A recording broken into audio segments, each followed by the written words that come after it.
آگے اللہ تعالیٰ فرماتے ہیں کہ جب ہم قرآن کی تلاوت کرتے ہیں، جب اے نبی آپ قرآن پڑھتے ہیں تو ان پر اثر ہونے کے بجائے کیا ہوتا ہے کہ ان کی ہٹ دھرمی کی وجہ سے ہم نے ایک پردہ حائل کر دیا ہے، ان کے کانوں میں ہم نے ٹاٹ لگا دیے اور ان کی آنکھوں کو ہم نے سیدھا راستہ دیکھنے سے اندھا کر دیا ہے۔ تو ان کی ضد اور ہٹ دھرمی ہے جس کی وجہ سے حق کو سمجھنے کی صلاحیت ہی ان کے اندر ختم ہو گئی ہے، اور اپنے باپ دادا کی اندھی تقلید میں اپنے بتوں سے اتنی محبت ہو گئی ہے کہ اذا ذکرت ربک فی القرآن وحدہ، جب آپ اکیلے خدا کا ذکر کرتے ہیں نا قرآن میں، تو ولوا علی ادبارہم نفورا، تو نفرت سے پیٹ پھیرتے ہوئے بھاگتے ہیں۔ یہ ان کو اکیلے خدا کا تذکرہ ہی پسند نہیں ہے۔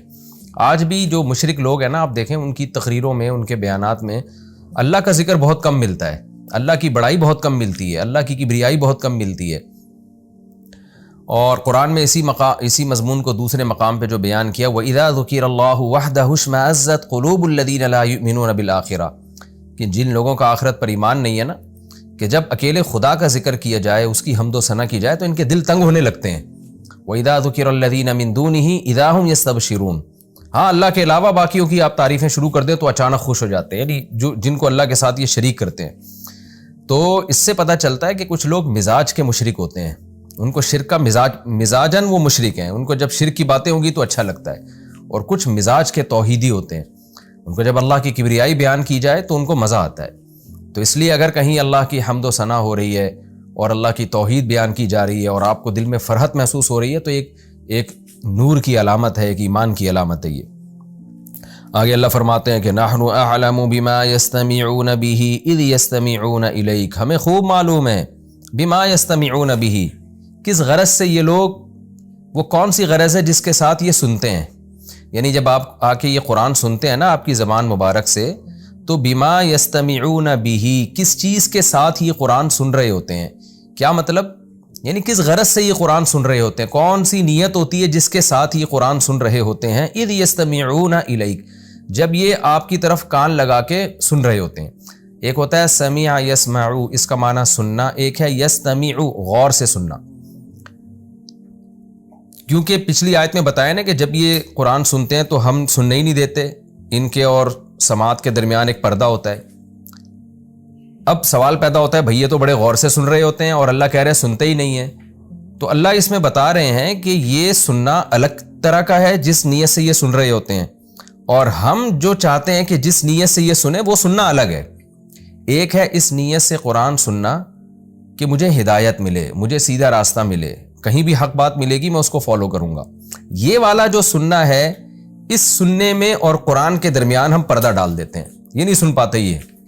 اور ایک سننا ہے فساد کی نیت سے سننا، غرض کیا ہے کہ تلاش کرو کہیں بھی ان کو ان کے خیال کے مطابق قرآن میں کوئی سقم نظر آئے یا کوئی بات تماشا بنانے کا ان کو موقع ملے، پروپیگنڈے کا موقع ملے، تو اس نیت سے یہ سن رہے ہوتے ہیں کہ کوئی ایسی بات ہمیں ملے کہ ہم جا کے پھر اس کا مذاق اڑائیں، تو نیت ہی ٹھیک نہیں ہوتی۔ اس کی مثال ایسے جیسے جب آپ کو کسی سے نفرت ہو جائے ذاتی طور پر، تو آپ اس کی تقریروں میں بس عیب تلاش کر رہے ہوتے ہیں، یا کتابوں میں عبارتوں میں بس آپ عیب تلاش کر رہے ہوتے ہیں، حالانکہ وہ عیب ہوتا نہیں ہے، آپ کو اپنی بدگمانی اور اپنے ٹیڑھے پن کی وجہ سے، اپنے دماغ میں جو آپ کے فطور ہے اس کی وجہ سے آپ کو اس میں عیب نظر آ رہا ہوتا ہے، کیونکہ آپ کو اس سے ذاتی بغض ہو چکا ہوتا ہے۔ جب انسان کو کسی سے ذاتی بغض ہوتا ہے تو بس اس کی ہر چیز بھی اس کو الٹی لگ رہی ہوتی ہے۔ تو اللہ فرماتے ہیں نحن اعلم بما یستمعون به، ہم خوب جانتے ہیں، عالم اس میں تفضیل ہے نا، زیادہ جانتے ہیں، تو اردو میں اس کا ترجمہ ہوگا جو پراپر کہ ہم خوب جانتے ہیں، ہمیں بہت اچھی طرح معلوم ہے، بما یستمعون به، لہذا جہاں بھی یہ اعلم کا لفظ آئے نا اس میں تفضیل کے طور پر، تو آپ نے اس کا یہی ترجمہ کرنا ہے کہ ہم خوب جانتے ہیں، ہم خوب جانتے ہیں بما یستمعون به، کہ کس غرض سے یہ لوگ قرآن سنتے ہیں، اذ یستمعون الیک، جب یہ آپ کی طرف کان لگا کے قرآن سن رہے ہوتے ہیں، وَإِذْ هُمْ نَجْوَىٰ، اور جب وہ آپس میں سرگوشیاں کر رہے ہوتے ہیں، وہ وقت وہ بھی ہم دیکھ رہے ہوتے ہیں کہ کیا باتیں کر رہے ہیں، ان سرگوشیوں میں یہ کیا کہتے ہیں، اذ یقول الظالمون، جب یہ ظالم لوگ کہتے ہیں، ان تتبعون الا رجلا مسحورا، کیا لوگو تم ایک ایسے شخص کو فالو کر رہے ہو جو مسحور ہے، جس پر جادو کیا گیا ہے، ساحر جادو کرنے والا، مسحور جس پہ جادو کیا جائے۔ انظر اے محمد صلی اللہ علیہ وسلم، انظر دیکھ، کیف ضربوا لک الامثال، تیرے لیے کیسی مثالیں بیان کر رہے ہیں، یعنی وہ شخص بنا دیا جس پہ جادو ہوا ہے۔ مکہ میں نبی صلی اللہ علیہ وسلم جو لوگوں کو کہہ رہے ہیں کہ تیرے رب نے فیصلہ کیا اللہ کی عبادت ہو، ماں باپ کے ساتھ حسن سلوک ہو، ان کے سامنے شفقت اور رحمت سے اپنے بازوؤں کو جھکانا ہے، رشتہ داروں کو ان کا حق دینا ہے، ناپ تول میں کمی نہیں کرنی، اپنے بچوں کو غربت کے خوف سے قتل نہیں کرنا، اور اللہ پہ اعتماد اور توکل کرنا ہے، یتیم کے مال کے قریب نہیں جانا ہے، شرک نہیں کرنا ہے، ایسی چیز کے پیچھے نہیں پڑنا ہے جس کی تمہیں نالج نہ ہو. تو یہ ساری باتیں ایک ایسا شخص کر رہا ہے جس پر جادوگروں نے جادو کر دیا ہے. تو کیا عجیب بات کر رہے ہیں، کتنے پاکیزہ مضامین ہیں اس قرآن کے، جس پر جادو ہو جائے اس سے تو بولا نہیں جا رہا ہوتا. تو قرآن کہتا ہے انظر اے محمد صلی اللہ علیہ وسلم، دیکھیے کیف ضربوا لک الامثال، آپ کے لیے کیسے مثالیں بیان کر رہی ہیں. فضلوا، پس یہ گمراہ ہو گئے. فلا یستطیعون سبیلا، اب یہ سیدھے راستے کی ان میں استطاعت ہی نہیں ہے. الٹی باتیں اور الٹا سوچ کے نا ان میں ہدایت کی صلاحیت ہی ختم ہو گئی ہے. وقالو، اور پھر دوسرا اعتراض کیا کرتے ہیں، کیونکہ نبی صلی اللہ علیہ وسلم جتنی بھی باتیں کر رہے تھے نا کہ آخرت کی کوشش کرو، اللہ کو راضی کرو، ایک خدا ہے، ماں باپ کی اطاعت ہے، رشتہ داری جوڑنا ہے، اور یہ سارے احکام، تو بھائی کیوں ان حکام کو فالو کرو؟ اس لیے کہ قیامت کے دن اس کے بارے میں سوال ہوگا. خدا مردوں کو زندہ کر کے پوچھے گا کہ میں نے جو تمہیں زندگی دی تھی اس میں تم نے کیا کیا. تو اللہ کہتے ہیں جب یہ باتیں ہوتی ہیں تو یہ کیا کہتے ہیں، قالو، کہتے ہیں اذا كنا عظاما، جب ہم ہو جائیں گے ہڈیاں، ورفاتا، اور چورا چورا، جب قبر میں ہمارے ذرہ ہو جائیں گے، انا لمبعوثون خلقا جدیدا، تو کیا ہم نئی تخلیق میں دوبارہ زندہ کیے جائیں گے؟ ایسا کیسے ہو سکتا ہے بھائی؟ دوبارہ پیدا ہونا ہوتا تو باڈی تو سلامت ہوتی نا کم از کم، تو بالکل ختم ہو جاتے ہیں. کچھ لوگ جل کے ہلاک ہو جاتے ہیں، کچھ دریا میں ڈوب کے ذرے بکھر جاتے ہیں ان کے ختم، تو کیسے ہم دوبارہ زندہ ہوں گے؟ قل، اے نبی ان سے کہہ دیجئے، کونوا حجارتا او حدیدا، تمہیں یہ اشکال ہو رہا ہے نا کہ تم مر کے مٹی ہو کے ختم، تم مٹی کے بجائے پتھر بن جاؤ یا لوہا بن جاؤ. کیونکہ انسان ایک دفعہ جو انسان تھا نا مر کے، اس میں تو پھر بھی چانس ہے کہ یہ عمل ریورس ہو کے انسان بن جائے. لوہے کو کبھی کسی نے زندہ ہوتے ہوئے نہیں دیکھا، پتھر میں کبھی کسی نے جان پڑتے ہوئے نہیں دیکھی. تو اللہ کہتے ہیں ایسی چیز بن جاؤ، پتھر بن جاؤ یا لوہا بن جاؤ. جس خدا نے پیدا کرنا ہے نا وہ لوہا بنا کے بھی تمہیں پیدا کر دے گا.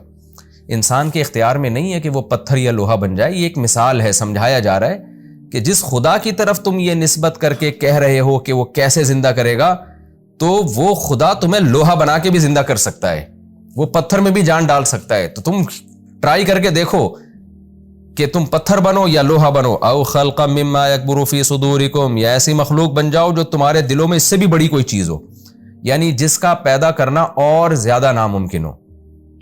ایسی چیز بن جاؤ کہ جس کے بارے میں تمہارا خیال ہو کہ لوہے میں پھر بھی کوئی چیز تو ہوتی ہے نا، جان پڑنے کا کے لیے کوئی جگہ ہوتی ہے، یا پتھر میں بھی. اور اس سے پلاسٹک بن جاؤ، کوئی بھی ایسی چیز بن جاؤ کہ جس کے بارے میں تمہارا خیال ہو کہ یہ تو زندہ ہو ہی نہیں سکتی، وہ بھی بن جاؤ گے. تو پھر جب اے نبی آپ ان سے کہیں گے نا کہ اچھا ہم پتھر بن جائیں، لوہا بن جائیں، تو بھی دوبارہ اللہ زندہ کر سکتا ہے، تو فوراً یہ کہیں گے فَسَيَقُولُونَ مَن يُعِيدُنَا، تو عنقریب یہ فوراً جواب میں کہیں گے مَن يُعِيدُنَا، بھائی ہم پتھر بن گئے، لوہا بن گئے، یا اور عجیب سی مخلوق بن گئے، تو کون زندہ کر سکتا ہے؟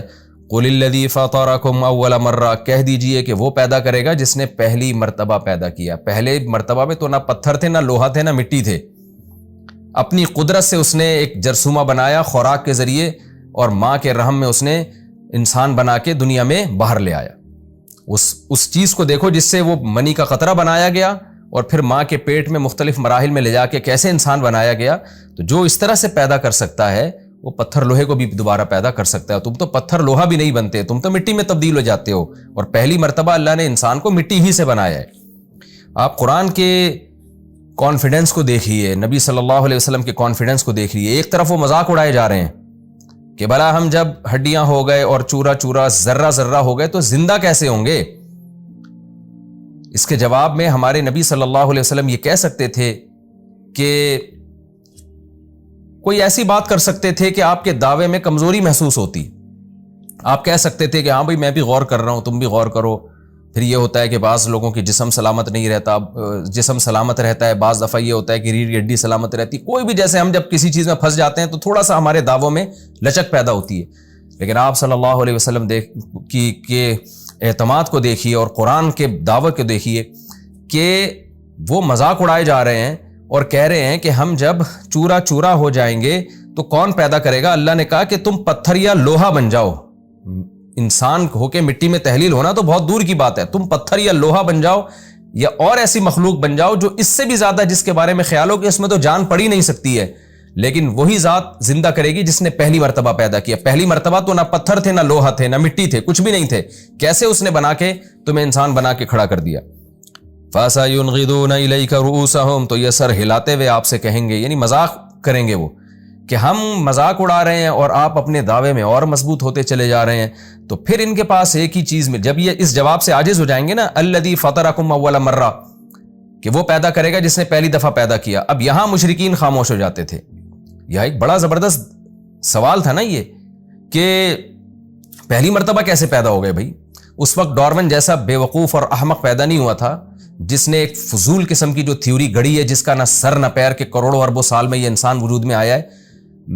اگر آپ رات کی تنہائیوں میں بیٹھ کے غور کرو نا، خدا کی قسم لا الہ الا اللہ، اس سے بڑا جھوٹ اور اس سے زیادہ مضحکہ خیز کوئی دعویٰ نہیں ہو سکتا کہ ارتقاء کے نتیجے میں انسان کو مانا جائے کہ یہ کروڑوں اربوں سال میں ایک سیل بنا اور سیل ترقی کرتے کرتے یہاں تک پہنچا.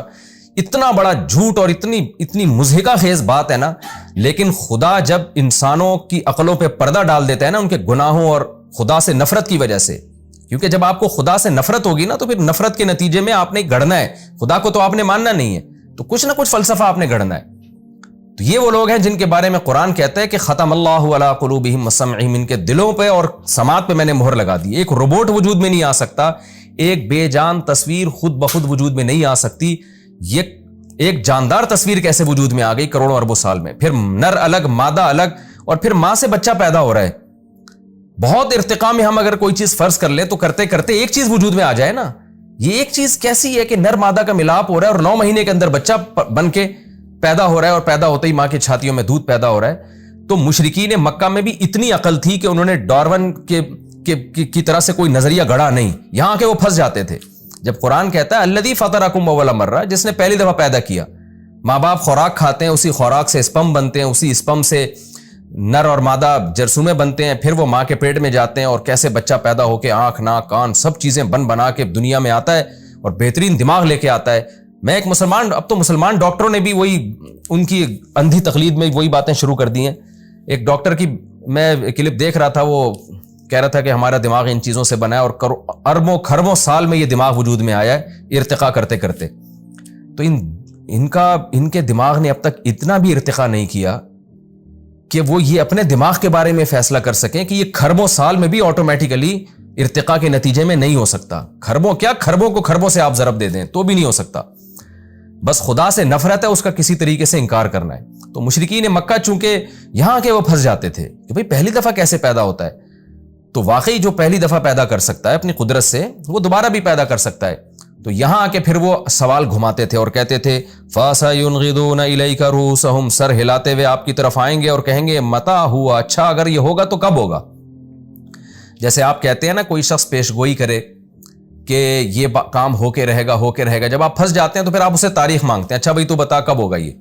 تو وہ یہ سمجھتے تھے کہ محمد صلی اللہ علیہ وسلم ڈیٹ تو بتاتے نہیں ہیں، قیامت کی تاریخ تو بتاتے نہیں ہیں، تو ہمیں پھر یہاں مذاق اڑانے کا موقع ملے گا. بھئی آپ کا تو دعویٰ ہی مبہم ہے، آپ تو جو دعویٰ کر رہے ہیں اس کی ڈیٹیل خود آپ کو معلوم نہیں ہے، تو آپ کا دعویٰ کیسے قبول ہوگا. تو یہ ایک ان کو موقع ملتا تھا مذاق اڑانے کا. تو فَسَيُنْغِضُونَ إِلَيْكَ رُؤُوسَهُمْ وَيَقُولُونَ مَتَى هُوَ، مذاق اڑاتے ہوئے کہیں گے یہ کب ہے.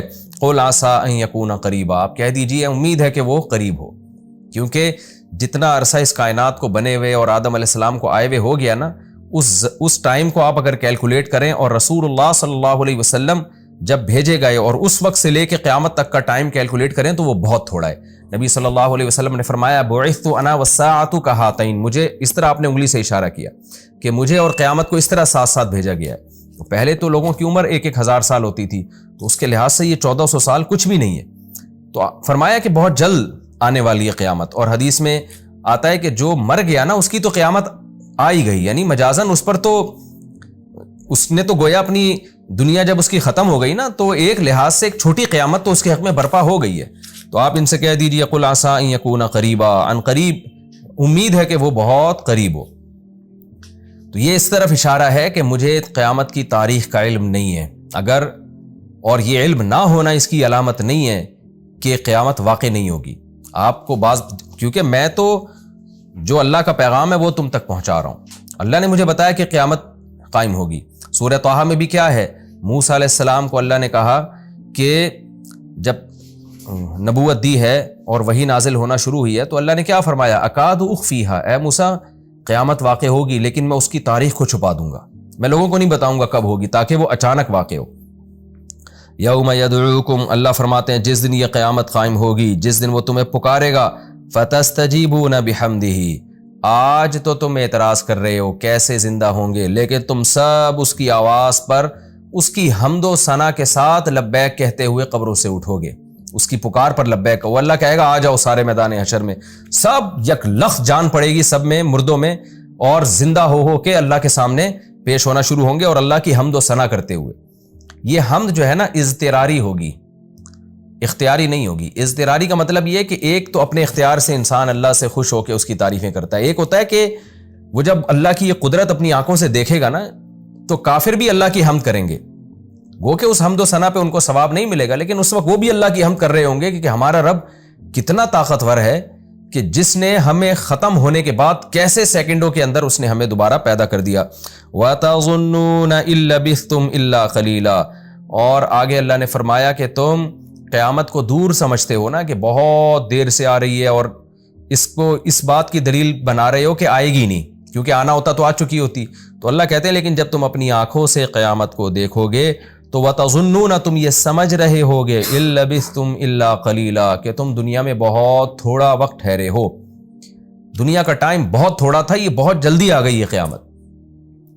تو یہ مضمون ہمارا یہاں الحمدللہ رکوع مکمل ہوا، اور اس رکوع میں کا حاصل بھی یہی ہے کہ اللہ نے پہلے عقیدہ توحید کو بیان کیا اور بتایا کہ ہم اس قرآن میں بار بار اپنی آیات کو پھیر پھیر کے پلٹ کے بیان کرتے ہیں تاکہ لوگوں کو نصیحت حاصل ہو، لیکن جو بدبخت لوگ ہیں نصیحت حاصل کرنے کے بجائے ان کے دلوں میں قرآن سے نفرت کم ہونے کے بجائے بڑھتی چلی جا رہی ہے. پھر اللہ نے نبی صلی اللہ علیہ وسلم اور اہل ایمان کو تسلی دی کہ ان لوگوں پہ قرآن کا اثر کیوں نہیں ہوتا، اس لیے کہ یہ اچھی نیت سے سنتے ہی نہیں ہیں، لہذا اللہ نے ان کے اور قرآن کے درمیان پردہ ڈال دیا ہے.